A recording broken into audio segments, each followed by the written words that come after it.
Assalamualaikum warahmatullahi wabarakatuh, Bapak Ibu sekalian dimanapun berada. Mudah-mudahan dalam kondisi sehat.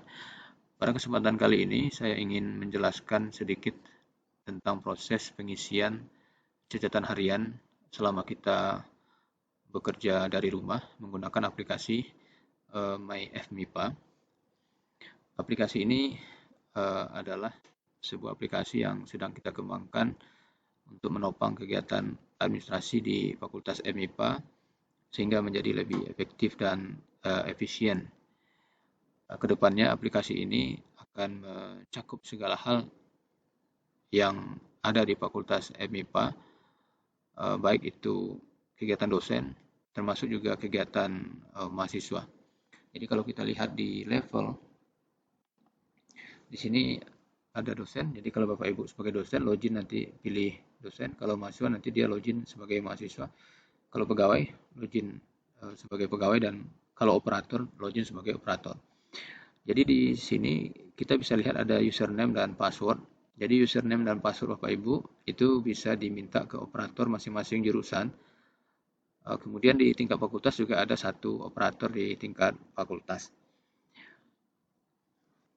Baik, jadi kalau kita isikan username dan password, kita akan dibawa ke halaman beranda kita masing-masing. Di sini Bapak Ibu akan lihat afiliasinya, jurusan mana, jurusan fisika misalnya. Kemudian di sini ada nama kita, ya. Kemudian pada bagian account, di sini kita bisa lihat profil kita. Ini sedang kita kembangkan. Kedepannya profil ini bisa Bapak Ibu edit, ya. Jadi Bapak Ibu edit, Bapak Ibu ganti foto, ya.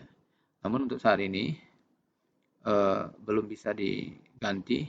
Namun jika ada kesalahan di nama Bapak Ibu, maka Bapak Ibu bisa mengatakan ke operator terkait dengan kesalahan tersebut, nanti operator bisa menggantinya. Baik, sekarang kita lihat tentang catatan harian atau logbook. Jadi Bapak Ibu bisa klik data logbook. Kemudian untuk menambah catatan harian, kita klik tambah logbook. Tambah logbook. Kemudian kita isikan tanggal berapa. Misalnya hari ini tanggal 13 bulan 4 2020, simpan. Oke. Ini tidak bisa disimpan karena saya sudah mengisi catatan harian untuk tanggal 13 ini. Jadi kalau mau, saya tidak perlu buat baru karena sudah ada. Ya, sudah ada. Maka tinggal masuk sebetulnya. Masuk dan menambahkan. Namun karena kita belajar mengentrikan dari awal, maka saya hapus yang sudah ada ini. Kita buat saja baru. Oke, klik tambah. Tanggal 13 bulan 4 2020, simpan. Kemudian klik masuk, maka kita akan bisa mengisi segala kegiatan kita pada tanggal 13 April. Baik, di sini ada pendidikan, ada pilihan-pilihan kegiatan, Bapak Ibu tinggal pilih pendidikan, penelitian, pengabdian, penunjang. Administrasi ini khusus untuk tendik. Jadi Bapak Ibu dosen mohon jangan diisi administrasi. Kemudian manajemen ini khusus bagi dosen yang memiliki jabatan, ya. Jadi di sini masuk dekan, wakil dekan, kajur, sekjur, kaprodi, kepala laboratorium, koordinator kemahasiswaan, pembina UKF, pembina UKF, kemudian termasuk juga di dalam ini ketua KBK, kemudian ketua dan anggota GKM, ya, ketua dan sekretaris senat, ketua dan anggota BAPEM juga masuk di dalam manajemen. Jadi kalau ada kegiatan yang berkaitan dengan manajemen, maka mohon dipilih manajemen, ya. Ke depan target kita ketika catatan harian ini kita print, maka target kita adalah luarannya itu akan berbentuk sebuah laporan yang harapan kita itu bisa menjadi bukti kinerja ketika Bapak Ibu mengajukan remun. Itu target kita, terutama yang berkaitan dengan manajemen. Jadi ketika di print, nanti luarannya kita buat dalam bentuk sebuah laporan yang bisa menjadi bukti kinerja ketika Bapak Ibu mengajukan remun. Ya, itu target kita. Jadi mohon isi kegiatan manajemen bagi Bapak Ibu yang memang memiliki jabatan-jabatan yang seperti terdapat pada catatan halaman ini. Baik, sekarang kita contohkan pengisiannya, pendidikan dan pengejaran misalnya. Maka uraian kegiatan kita isi 500 karakter, untuk saat ini kita batasi. Jadi misalnya uraiannya, misalnya mengajar gitu ya, mengajar mata kuliah fisika dasar 2 kelas C, topik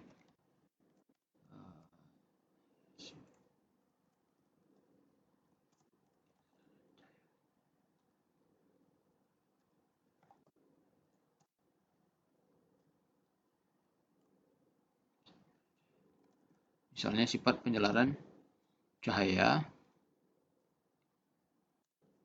mengajar mata kuliah fisika dasar 2 kelas C, topik kemudian keterangan lagi via e-learning dan WA misalnya. Lalu jam berapa? Jam 9.20 sampai jam 11. Ini sengaja dibuat fleksibel waktunya karena bisa jadi Bapak Ibu melakukan kegiatan tidak pada shift tertentu. Jadi kalau kita buat shift maka dia menjadi sangat kaku ya dengan waktu, maka kita buat fleksibel. Lalu kita perlu mengupload bukti dan di sini dibatasi 500 KB. Jadi buktinya kalau Bapak Ibu mengajar misalnya, maka buktinya bisa print screen daripada WA kalau mengajarnya via WA atau e-learning kalau via e-learning ya. Jadi bukti ini maksimal 500 KB. Jadi misalnya kuliah, ini saya print screen halaman diskusi di WA, kemudian apa keterangannya ya print screen diskusi via WA, lalu kita simpan. Oke, itu kegiatan pertama.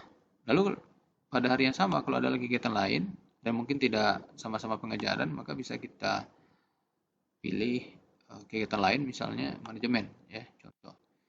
Di uraiannya misalnya rapat koordinasi bidang akademik tingkat universitas. Ini via Skype berkaitan dengan edaran rektor terbaru untuk kegiatan akademik misalnya. Ini jam 10 sampai jam 12. Oke. Lalu untuk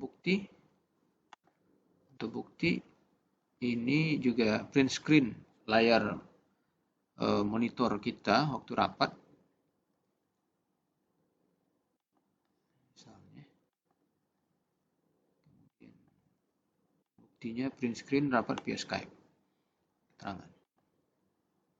Oke. Jadi sekarang Bapak Ibu kita sudah memiliki 2 kegiatan nih. Ini jamnya berasiran, cuman karena keduanya sama-sama online, ini mungkin untuk dilakukan. Jadi kalau masih ada kegiatan lain, Bapak Ibu bisa menambahkan ya. Lalu untuk tendik misalnya, kalau misalnya kerjanya membuat surat atau mungkin membuat SK. Kalau filenya tidak besar, maka itu bisa menjadi file bukti juga ya, tinggal dibuat dalam format PDF misalnya atau JPEG ya. Cuman kalau besar misalnya cukup di print screen ya. Waktu kita membuat surat tersebut, itu juga bisa kita jadikan sebagai bukti kegiatan kita pada saat itu. Baik, jadi sekarang kita sudah memiliki 2 kegiatan. Jadi untuk menambah kegiatan lain caranya sama dan Bapak Ibu bisa ke depannya itu bisa lihat di data logbook ini sebetulnya rekapannya dan Bapak Ibu bisa print juga ke depannya. Dan saat ini aplikasi itu belum ada, karena target kita ke depannya seperti tadi, ketika di print maka luarannya dalam bentuk sebuah laporan yang sudah sangat rapi dan tinggal diketahui oleh kajur ya, sehingga itu diharapkan bisa menjadi laporan kegiatan atau laporan kinerja yang bisa menjadi bahan untuk dipakai ketika pengajuan remunerasi. Itu target kita. Tinggal nanti menambah lampirannya jika lampiran itu belum ada di sini ya, karena ukurannya mungkin besar ya. Ketika ke prodi misalnya membuat jadwal kuliah, bisa jadi ukurannya besar dan tidak diupload di sini. Tapi ada juga rencana kita untuk menambahkan di file bukti kinerja itu linknya ya, jadi tidak harus mengupload buktinya tetapi linknya. Jadi kalau buat SK, kalau SK-nya sudah ada di web, maka linknya itu bisa sebagai pengganti file yang di-upload tadi. Demikian, terima kasih Bapak Ibu. Semoga ini bisa membantu dan memudahkan kita dalam pengisian catatan kinerja, bekerja dari rumah, dan mudah-mudahan tetap produktif. Assalamualaikum warahmatullahi wabarakatuh.